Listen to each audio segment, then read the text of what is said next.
15 septembre 2021. Face à une foule en liesse, Milorad Dodik multiplie les provocations. Ne molimo kad nas ovde zovete Bosancima.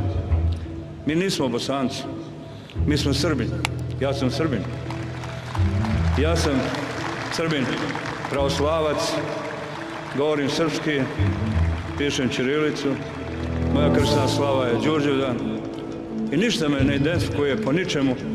Retour en arrière et en images sur le parcours de ce dirigeant bosno-serbe qui fait craindre un retour des conflits ethniques dans les Balkans. Pour rappel, l'État de Bosnie-Herzégovine est une fédération administrée par deux entités autonomes. Au centre et à l'ouest, la Fédération de Bosnie-Herzégovine, au nord et à l'est, la Republika Srpska, au nord, le district de Brčko, qui appartient aux deux entités, mais possède un statut spécial d'autonomie et de neutralité. Milorad Dodik est le chef de la Republika Srpska, et il est membre de la présidence tripartite de Bosnie-Herzégovine. Ambitieux, il a gravi les marches du pouvoir à la faveur des accords de paix de Dayton, signés le 14 décembre 1995. Ces derniers mettent fin à 4 années de guerre sanglante en ex-Yougoslavie. Ils ont pour ambition de permettre aux communautés catholiques, croates, serbes orthodoxes et bosniaques musulmanes de continuer à vivre ensemble. À cette période, Milorad Dodik se présente comme un démocrate serbe, farouche adversaire du nationalisme. Il est alors considéré par la communauté internationale comme un modéré, et les Occidentaux n'hésitent pas à le soutenir pour écarter les nationalistes serbes. Dans une interview d'époque, Milorad Dodik reconnaît le génocide de Srebrenica. Dakle, ja znam savršeno dobro šta je bilo. Bio je genocid u Srebrenici. To je presudio sud u Hagu. I to je nesporna pravna činjenica. Il plaide également pour que Karadzic soit jugé au tribunal de la Haye. Sam uvjeren da Karadzic i ljudi oko njega koji su zaista učinili zločine i prouzrokovali stradanje svih naroda ovde, apsolutno trebaju da odgovaraju pred sudom i da ne mogu da budu nikakvi nacionalni ili neki epski heroji koje treba da slavi bilo ko. Lorsqu'il est élu en 1998 comme réformiste, l'OTAN l'aide même à sécuriser les bâtiments officiels tenus par les soutiens de Karadzic. I have to congratulate the Assembly because they have taken a democratic decision.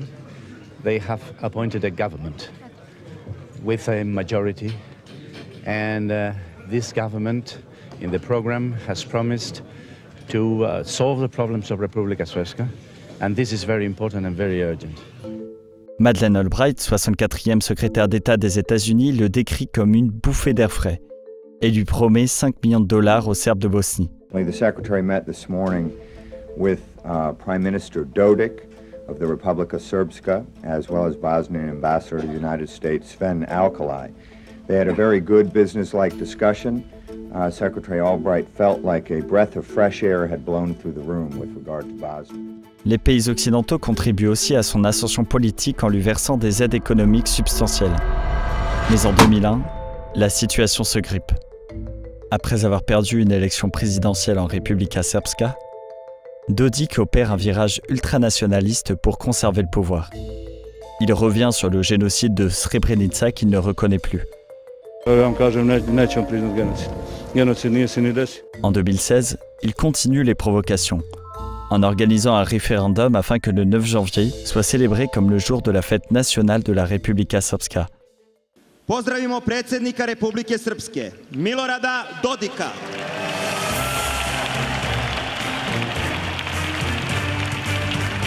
Sans surprise, Sarajevo et la communauté internationale, à l'exception de la Russie, s'opposent à ce référendum. La Cour constitutionnelle de Bosnie a déclaré anticonstitutionnel le choix de cette date en raison de son caractère discriminatoire pour la population non serbe de l'entité. Cette date coïncide en effet avec celle de la proclamation de la République du peuple serbe en Bosnie-Herzégovine, le 9 janvier 1992 qui a provoqué la guerre, avec pas moins de 100 000 morts et 2 millions de déplacés. Mais ce référendum controversé s'est transformé en un véritable plébiscite pour Milorad Dodik, avec 99,8% de oui et 60% de participation. Pour obtenir le soutien de la population locale, l'homme fort de la Republika Srpska n'a pas hésité à multiplier les spots de propagande aux accents nationalistes. 25. septembra možeš da odbraniš njen rođendan, možeš da sačuvaš njeno ime, možeš da sačuvaš njenu samostalnost, možeš da je učiniš snažnijom i ponosnom. Srpska te treba. Referendum o Danu Republike Srpske. Nedjelja, 25. septembar.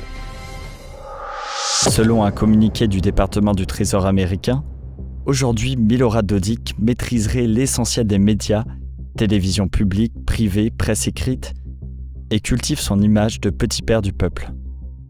Soupçonné de détournement d'argent et de corruption, la valeur nette de sa famille est difficile à estimer.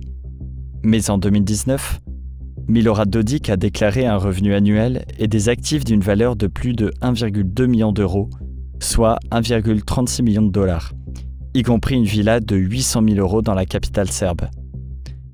Depuis 2021, Dodik intensifie sa campagne sécessionniste en s'engageant à former une armée, un système judiciaire et fiscal exclusivement serbe.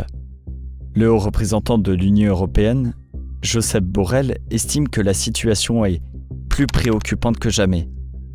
Début janvier 2022, les États-Unis ont imposé des sanctions financières à Milorad Dodik, l'accusant de corruption et de menacer la stabilité des Balkans. Jel vi mislite da će ova karta da opstane ovakva kakva jeste kada se ovaj region bude učlanio u Evropsku uniju? Dobro, to je deo Republike Srpske, znači to ujedinjujete sa Srbijom. Aha, znači vi delite i sever Kosova i to pripada Srbiji. Londres a fait de même, mais pas encore l'Union européenne, divisée sur la question. Après l'annonce des sanctions, Dodik a déclaré « Je suis à nouveau puni et je ne sais pas pourquoi. S'ils pensent qu'ils vont me discipliner comme ça, ils ont terriblement tort. Cela ne fait que me motiver davantage à me battre pour les droits qui nous ont été enlevés au cours des 26 dernières années. » Pour conclure, l'ascension de Milorad Dodik fait trembler l'ensemble des Balkans.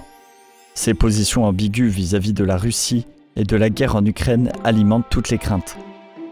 Mi kad kažemo ukupno u Bosni i Hercegovini, to je za nas bilo loše. Mislim da mi trebamo ostati neutralni i mi smo taj stav iznijeli već ranije, prvim danima ovog sukoba. Nažalost, neki misle da se moramo što hitnije svrstati i to upravo birajući stranu očekivano. Mi ćemo ostati, dakle, potpuno neutralni. Mi se nećemo priključivati ni sankcijama Europske unije ni bilo koga. Dans ce contexte d'instabilité, la force de maintien de la paix de l'Union européenne, l'EUFOR, a annoncé ce mercredi 15 juin 2022 l'envoi de nouveaux contingents de l'armée allemande pour sécuriser cette zone. Sachez que cette vidéo nous a demandé beaucoup de travail. Alors, si vous souhaitez nous soutenir, n'hésitez pas à partager, liker et à vous abonner. On se retrouve début août. Bonnes vacances, les chroniques européennes.